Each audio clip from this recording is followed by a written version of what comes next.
What is sin? Something we inherit or something we choose? If human beings are born with a fallen nature, what right does God have to judge us? This is an important question. Did God create us as sinners? Does He condemn us simply because we were born into a fallen world? Or does God judge us according to the choices we personally make? To answer these questions, we must first understand what sin is.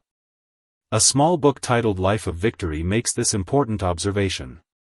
We can never appreciate the wonders of atoning grace unless we understand the awful ravages of the evil which made the atonement necessary.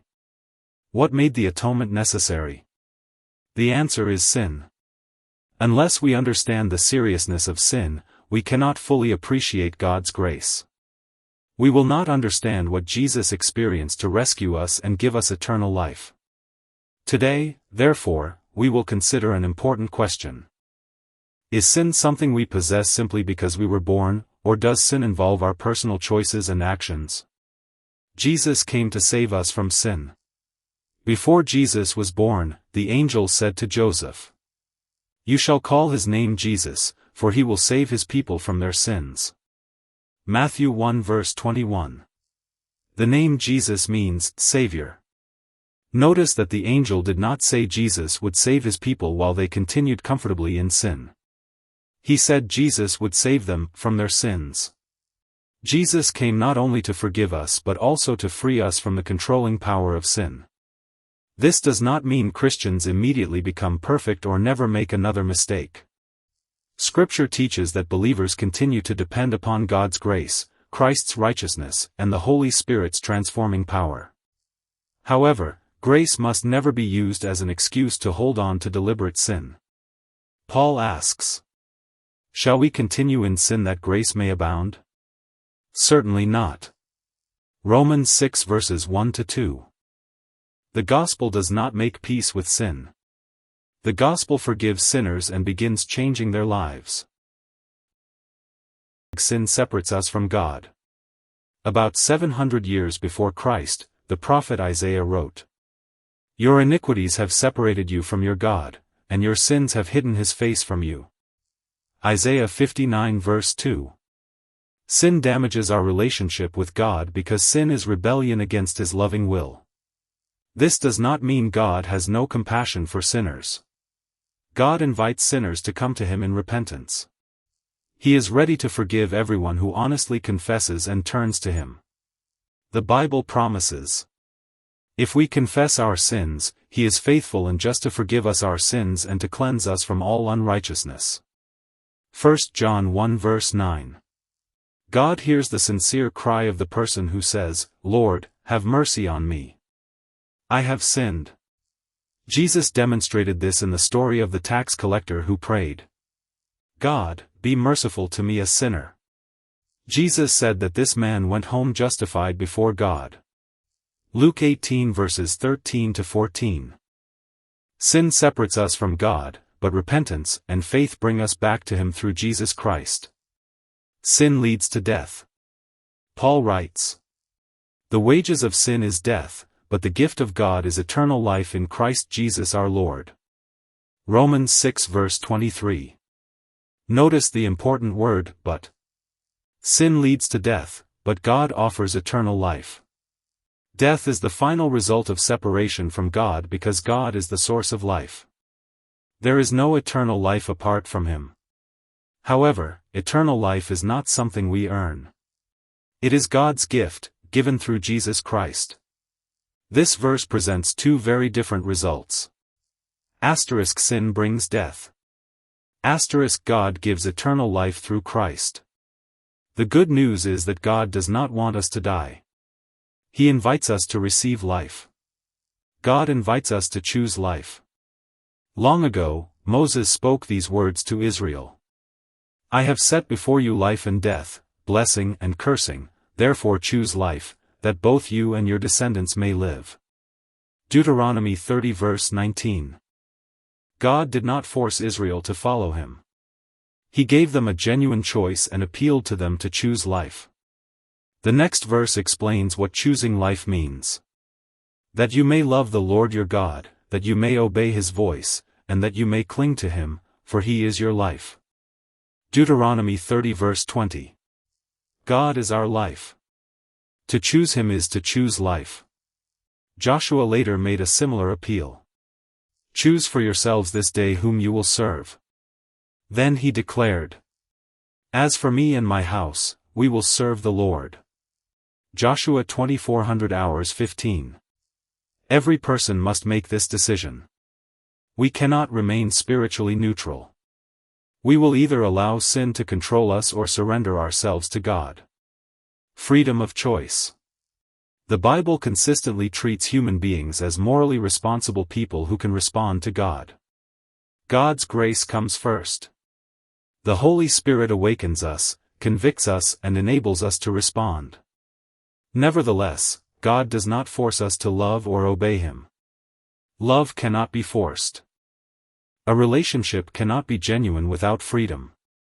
God calls us, teaches us, and gives us strength, but we must respond to his grace. Paul writes, Do you not know that to whom you present yourselves slaves to obey, you are that one slaves whom you obey? Romans 6 verse 16. Our repeated choices shape the direction of our lives. When we continually surrender to sin, sin becomes our master. When we surrender to God, he begins producing righteousness in us. Paul continues, Having been set free from sin, you became slaves of righteousness. Romans 6 verse 18. Freedom from sin does not mean that we no longer need Christ. It means that sin no longer has to rule our lives.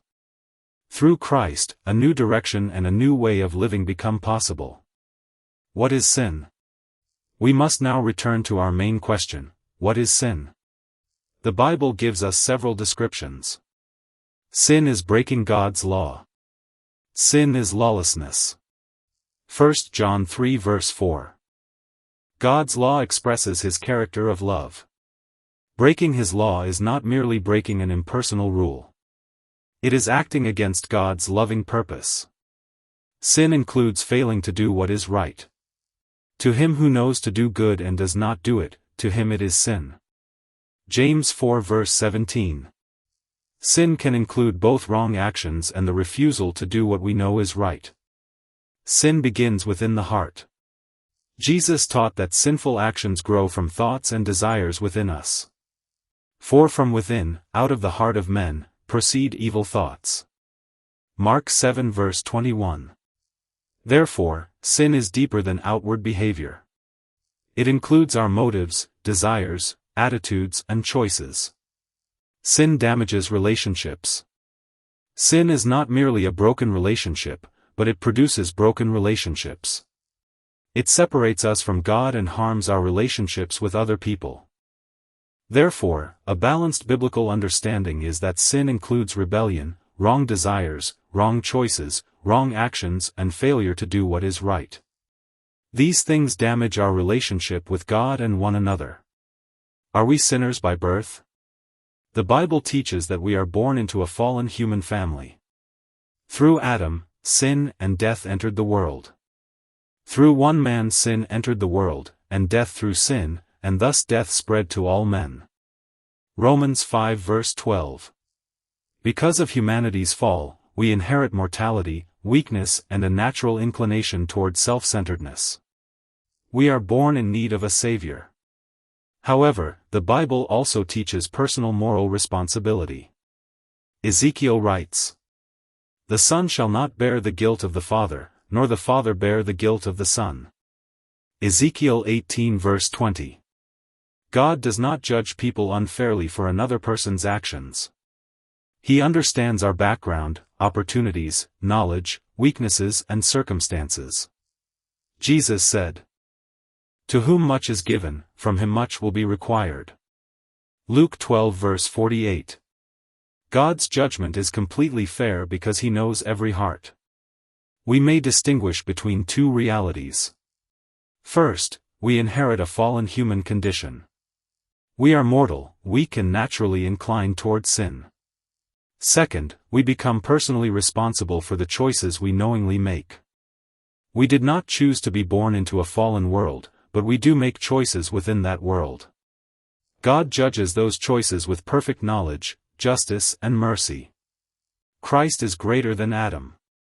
Romans 5 does not focus only on what humanity received through Adam. Its greater message concerns what we receive through Jesus. Through Adam came sin, condemnation and death. Through Christ come grace, justification and life. Paul writes, "For as by one man's disobedience many were made sinners, so also by one man's obedience many will be made righteous."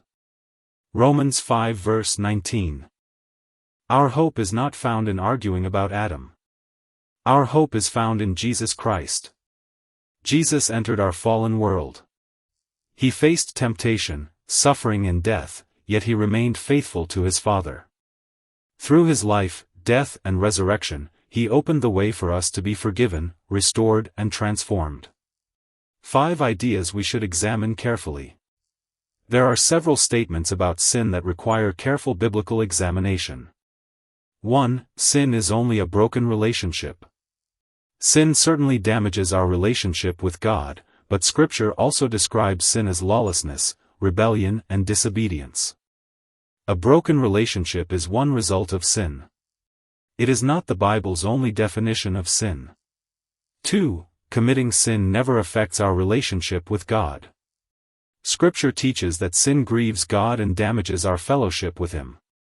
At the same time, one failure does not mean that God immediately stops loving us. When believers fall, they have an advocate, Jesus Christ. "My little children, these things I write to you, so that you may not sin. And if anyone sins, we have an advocate with the Father, Jesus Christ the righteous." 1 John 2 verse 1. God's response to our failure is not to abandon us. He calls us to confess, repent and return to Him. 3. Christ's righteousness simply hides sin while leaving us unchanged. We are accepted by God because of Christ's righteousness, not because of our good works. However, Christ's righteousness is not permission to remain unchanged. The same grace that forgives us also teaches us to reject sin. The grace of God teaches us that, denying ungodliness and worldly lusts, we should live soberly, righteously, and godly. Titus 2 verses 11 to 12. God does not merely cover our guilt. He also works to renew our hearts. 4. We can deliberately continue in habitual sin without repentance and still be spiritually safe. The Bible does not support confidence without repentance. A believer may struggle, fall and need forgiveness many times. There is a difference, however, between struggling against sin and deliberately protecting it. A struggling believer says, "Lord, I hate this sin. Please forgive me and help me overcome it." A careless person says, "I know it is wrong, but I do not want to change." The presence of a struggle does not mean God has rejected us. The absence of repentance, however, is spiritually dangerous. 5. Christians must continue living under sin's control until Jesus returns. Christians will continue to need Christ until He returns. We must never claim that we have reached a condition in which we cannot fall. Nevertheless, Scripture promises real transformation. If anyone is in Christ, he is a new creation. 2 Corinthians 5 verse 17. God can change our desires, habits and direction. Christian growth is a lifelong process called sanctification.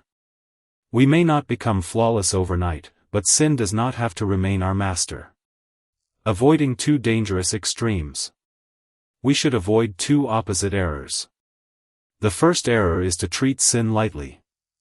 This view uses grace as an excuse and suggests that obedience does not matter. The second error is to believe that we must become perfect through our own effort before God will accept us. Both views misunderstand the gospel. We are not saved by our obedience. We are saved by grace through faith. For by grace you have been saved through faith, and not of works. Ephesians 2 verses 8 to 9. But the next verse says, "For we are His workmanship, created in Christ Jesus for good works." Ephesians 2 verse 10. Good works do not purchase salvation. They are the fruit of salvation. We obey not to persuade God to love us but because He has already loved and rescued us. The Gospel answer. So, are we sinners by birth or by choice? We are born into a fallen world with a weakened human nature and a natural inclination toward sin. We need God's grace from the beginning of life. At the same time, Scripture holds us responsible for the choices we personally and knowingly make. God has the right to judge because He is the Creator, but He does not judge carelessly or unfairly. He knows everything about us, our inheritance, environment, knowledge, motives, opportunities and decisions.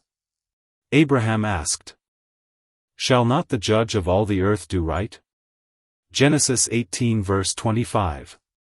The answer is yes. God's judgment is perfectly just, but it is also filled with mercy. The one who judges us is also the one who gave His Son to save us. The Gospel offers us forgiveness for our guilt, freedom from sin's controlling power, a new heart through the Holy Spirit, strength to grow in obedience, eternal life through Jesus Christ. We cannot save ourselves. But Jesus can save completely those who come to God through Him. Hebrews 7 verse 25. A personal appeal. The most important question is not simply, what theory of sin do I believe? The most important question is, whom will I serve? God places life and death before us and lovingly says, choose life. Today we can pray. Lord Jesus, I cannot save myself. I confess that I am a sinner and that I need your grace. Please forgive my sins. Free me from sin's controlling power. Give me a new heart and fill me with your Holy Spirit. Help me choose you every day. As for me and my house, we will serve the Lord. Amen. Main scripture references. Genesis 18 verse 25. Deuteronomy 30 verses 19 to 20. Joshua 24 verse 15. Isaiah 59 verse 2. Ezekiel 18 verse 20. Matthew 1 verse 21. Mark 7 verses 21 to 23. Luke 12 verses 47 to 48. Luke 18 verses 13 to 14. Romans 5 verses 12 to 19. Romans 6 verses 1 to 23. 2 Corinthians 5 verse 17. Ephesians 2 verses 8 to 10. Titus 2 verses 11 to 14. Hebrews 7 verse 25. James 4 verse 17. 1 John 1 verse 9. 1 John 2 verses 1 to 2. 1 John 3 verse 4.